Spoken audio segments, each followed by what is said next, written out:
Hello, my name is Annette Dolores. I am a nurse practitioner student, and today we're going to be performing a gastrointestinal assessment as well as a genital urinary assessment.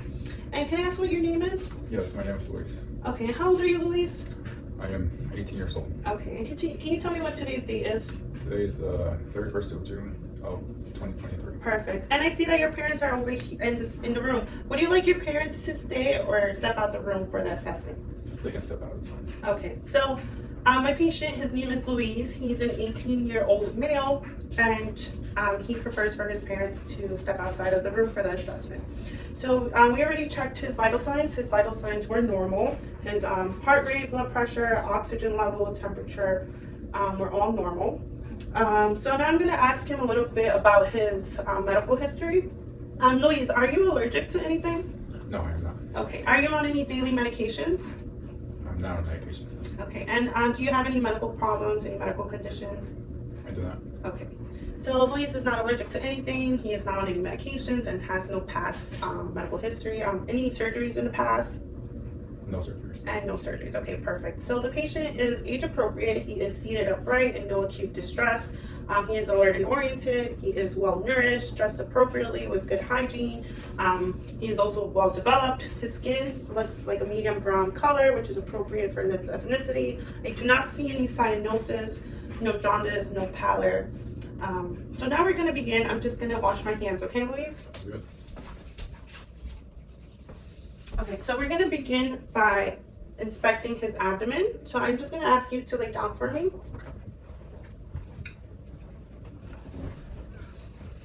And I'm just gonna expose your abdomen, okay? Okay. Thank you. So just by looking at his abdomen, I do not see any discoloration. His abdomen is symmetrical. There are not any visible masses, no visible protrusions. It is not visibly distended. I don't see any lesions. There's no rashes or pigment variations. I don't see any piercings. There is no gastrostomy tube or any scars. Oh, so now we're going to move on to auscultating his bowel sounds as well as his vascular sounds. So I'm going to listen to his bowel sounds, making sure to listen in each 4 quadrant. Luis, I'm just going to take a listen for your abdomen, okay?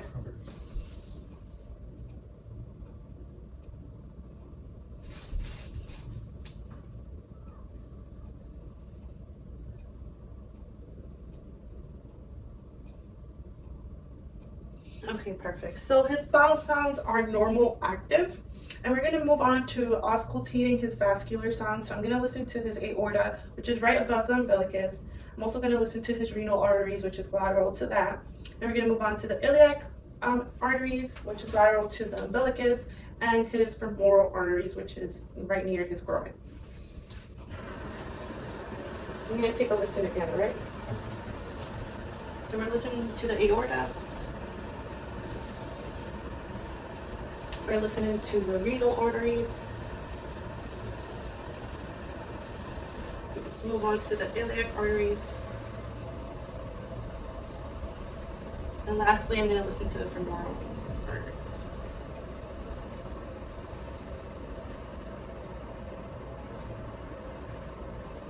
Okay, so I did not hear any bruits, which is normal, which is a normal finding. Okay, so now I'm going to move on to the percussion portion of the assessment. So Louise, I'm going to gently tap on your abdomen, okay? So making sure to percuss in all quadrants as well.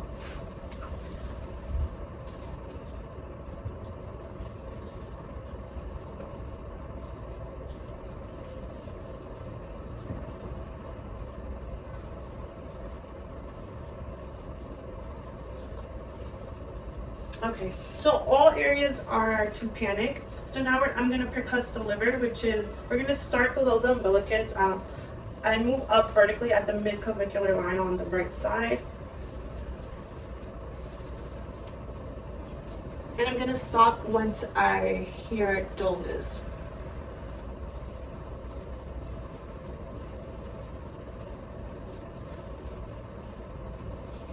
Okay, so I'm going to mark that.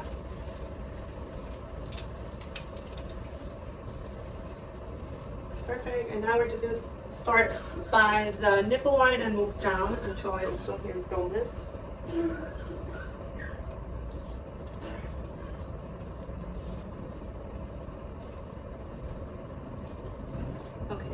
that. Perfect. And now I'm gonna measure it.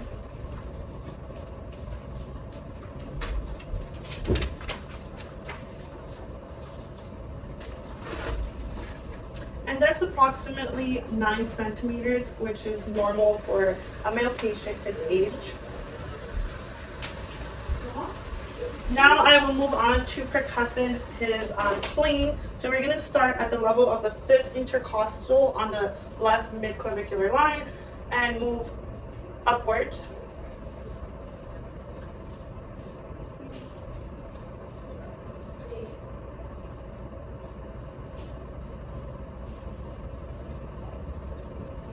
Okay, and his spleen, it was also tympanic, which is a normal finding. So now we're gonna move on to assessing CVA tenderness. So for this portion, I would like you to sit up, please. And if you can just face me. Face you. So we're gonna test for CVA tenderness, which if there's any tenderness found in this area or region, it can suggest pyelonephritis. So I will find the angle of the 12th rib and the spinal column. And I'm gonna place my fist in this area and use my other hand to tap firmly. And you're gonna let me know if you feel any pain, okay? So around this area, you can just turn a little for me. There you go.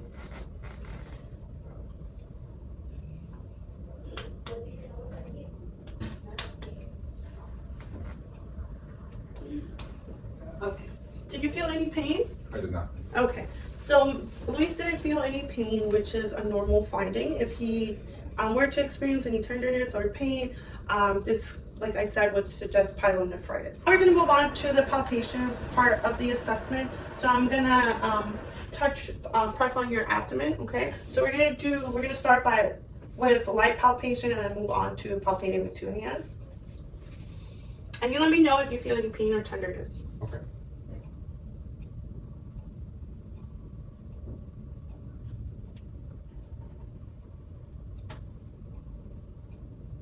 Did you feel any pain or tenderness? No. No, okay. So now I'm gonna move on by palpating with 2 hands.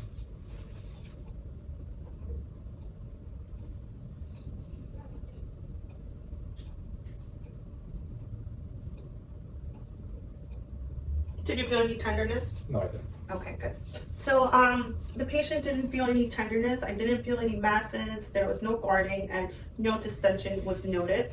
So we're gonna move on by assessing Murphy's sign, which it's a sign of cholecystitis, and I'm gonna palpate the right upper quadrant while the patient breathes out. If the patient does feel pain, this is a positive sign, a positive finding, which can suggest cholecystitis. So you're gonna take a deep breath and then let it out. Okay. So take a deep breath for me. Let it out. Did you feel any pain? No. Okay, perfect. So the patient didn't feel any pain, which is a normal finding.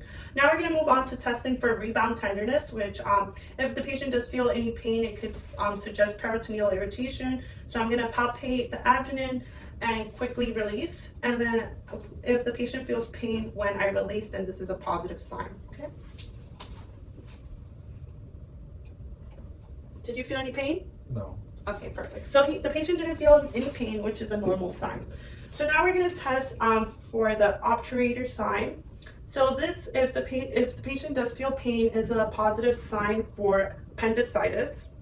So the patient's going to flex at his knee, his right knee, and then flex also at the hip. So then I'm going to internally rotate the thigh and then bring the ankle lateral.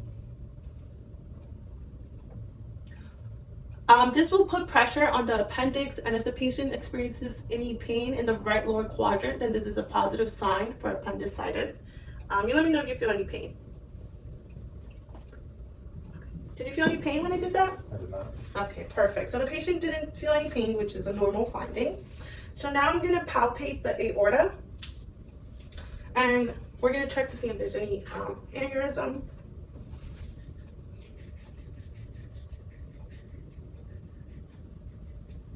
Okay, so when I palpated the aorta, I didn't feel any pulsatile movement, which can suggest an aneurysm. So we're gonna move on by palpating the liver. So I'm gonna start below the umbilicus and move vertically up at the midclavicular line on the right side. And then the liver should be palpable just below the costal margin, and it should feel soft and smooth on inspiration. So can you take a deep breath for me? And let it out. Okay, perfect. So we're gonna move on to palpating the spleen. So I'm also gonna start at the umbilicus and move up towards the costal margin, towards the left upper quadrant. Can you take a deep breath for me? Let it out. Okay, perfect. So the spleen should not be palpable, but sometimes in 5 to 10% of children, it can be felt. So now we're gonna move on to the genitourinary examination. For this portion, it's important for the provider to be mindful of cultural variations, and also it's important to ask the patient if it's okay that we perform this assessment. So Louise, is it okay if we perform the genitourinary examination? Yes, it's fine. Okay. And because Louise is an adolescent, the patient should be given the opportunity to have the exam performed without parents or without the parents in the room or with the parents in the room, and the patient should be informed about informed consent and confidentiality. So I will start by asking the patient questions regarding his history. It's also a great opportunity to discuss normal growth development, hygiene issues, and provide any anticipatory guidance.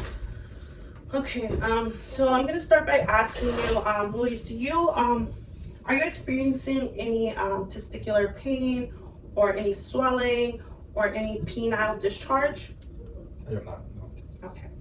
And if it was the case for a female patient, the patient should be asked about menstrual history, including the age they started their period, the regularity of their cycle, and if they have any issues with their menstrual period.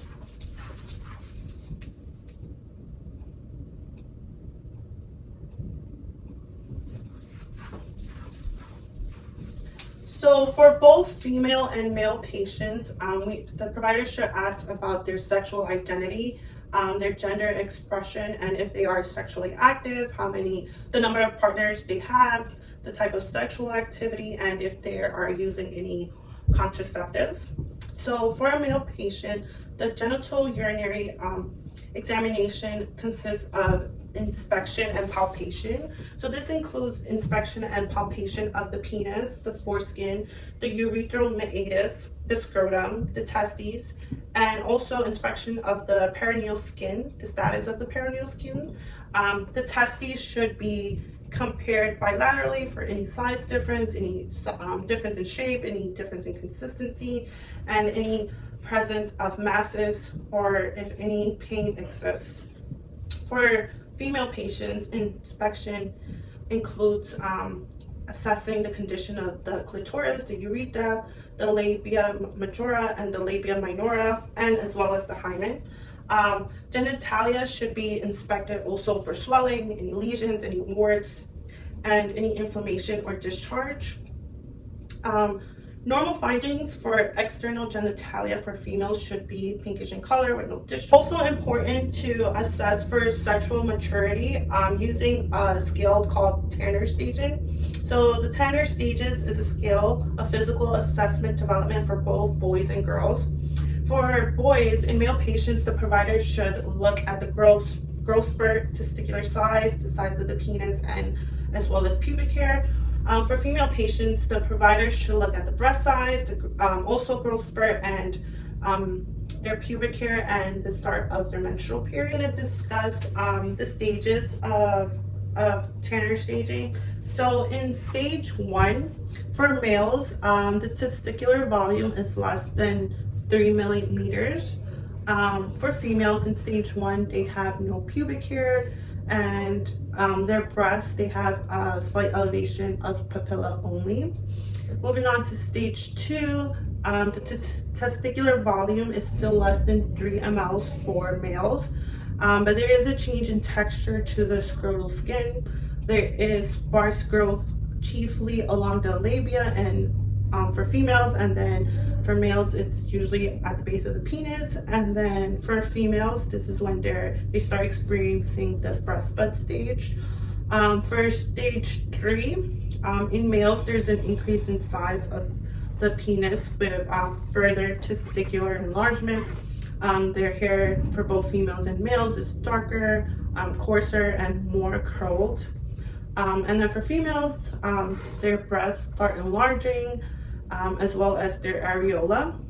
And then moving on to stage 4, for males, there's a further enlargement of the penis and testicles with development of glans penis. And then for both, their hair is starting to look like adult type hair over a smaller area. And then for females, their breasts, there's a projection of the areola and the papilla. And then for the last stage, to stage 5, for males, their genital organs are now in adult size and shape. Also for males and females, their hair is spread to the medial surface of the thighs. And then for females, there's a recession of the areola to the contour of the breast and projection of the papilla only. I just want to discuss a possible diagnosis for the patient. So although the patient didn't experience any pain or tenderness during the examination, a differential diagnosis for a patient that would be experiencing right lower quadrant abdominal pain is appendicitis, and the ICD-10 code for this is K35.80. So appendicitis is inflammation of the appendix. It can cause acute sudden intense pain in the right lower portion of the abdomen. So the appendix, as we know, is a small tubular pouch about the size of a finger that protrudes from the lower right end of the large intestines. So feces moving through your large intestine can block or infect your appendix, which leads to inflammation, and as we know, it's diagnosed as appendicitis.